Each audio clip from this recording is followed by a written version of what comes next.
일본 후쿠시마의 농민이 도쿄전력을 상대로 농지에서 방사선 물질을 제거해달라고 소송을 제기했지만 일본 법원이 다소 황당한 이유를 들며 이를 기각해서 파문이 일고 있습니다. 논란은 NHK가 최근 후쿠시마 원전에서 60km 정도 떨어진 오타마촌에서 농사를 짓는 스즈키 히로유키 씨 사연을 소개하면서 불거졌습니다. 에도 시대부터 6대째 같은 장소에서 벼농사를 짓고 있는 스즈키 씨는 2011년 후쿠시마 원전 폭발 사고로 방사선 물질이 땅으로 쏟아져 내리면서 모든 것을 잃었습니다. 스즈키 씨는 20대에 농업에 투신한 뒤 34살에는 동생 부부와 함께 농업법인을 설립해 자체 브랜드도 만들었습니다. 소비자에게 직접 쌀을 판매하고 쌀 가공품도 만들어 팔았는데 사업이 궤도에 오를 때쯤 원전이 폭발한 겁니다. 사실 그가 기름벼에서는 기준치를 넘는 방사선 물질이 검출되지는 않았지만 이후 사람들은 후쿠시마 쌀을 멀리하며 그의 쌀을 사주던 전국의 소비자 중 80%가 떨어져 나갔습니다. 원전 사고 이후 몇 번이나 파산 위기에 몰렸고 그는 이후 흙에서 방사선 물질을 완전히 제거하지 않는 한 어떤 노력에도 원전 사고 이전으로 돌아갈 수 없다는 현실을 깨달았다고 하는데요. 이에 스즈키 씨는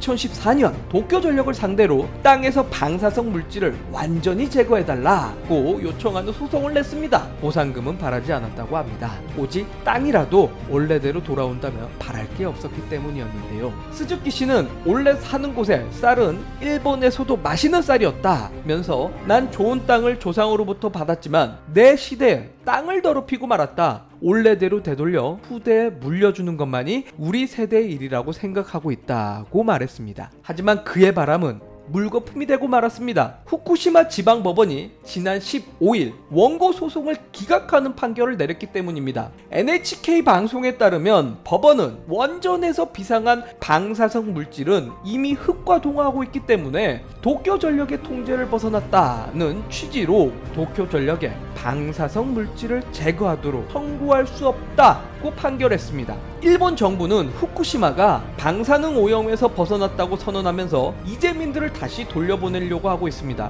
하지만 최근 조사한 결과에 따르면 2011년 후쿠시마 원전 사고 이후 방사선 쇠슘 기준치를 초과한 식품 적발 건수가 6,529건에 달하는 것으로 확인됐는데요. 각종 조사와 보고에서도 아베의 말과는 달리 일본의 방사능 오염 정도는 심각했습니다. 40년 동안 방사능을 연구한 헬렌 칼데코 박사 또한 아베 총리가 거짓말을 하고 있다고 말했습니다. 후쿠시마 근처 경기장은 도쿄보다 방사능 노출이 60배까지 높다고 말했습니다. 또한 우리나라 전 동국의대 교수 김희중 씨는 방사능 오염이 되면 300년 동안 지속된다고 말했고, 이 말은 스즈키 씨가 아무리 일본 정부에 요청해서 일본 정부가 제염 작업을 바로 진행하더라도 300년이 더 걸린다는 겁니다. 그리고 더 큰 문제는 제염이 불가한 산과 물입니다. 그 중에서도 지난 태풍으로 인해서 방사능이 일본 전역에 다시 퍼지고 태평양까지 흘러갔다는 이야기가 나오고 있습니다. 애초에 50년 전 도쿄전력이 후쿠시마 제1원전을 건설할 때 비용을 줄이고자 해수면에 가까운 낮은 고도에 지은 것이 문제였습니다. 또한 이번에 방사능 오염수를 바다에 방출하려고 한 것도 비용이 적게 든다는 이유였습니다. 결국은 돈 때문에 일본 정부가 취하고 있는 태도 방식에서 많은 일본의 네티즌들은 일본의 사법 자살 사건이다. 내 아들이 얼굴에 주먹을 맞고 와서 소송을 냈는데 법관이 때린 사람의 손은 이미 피해자의 얼굴과 동화됐으므로 때린 사람에게 잘못을 물을 책임이 없다고 판결 내린 것과 같다. 이걸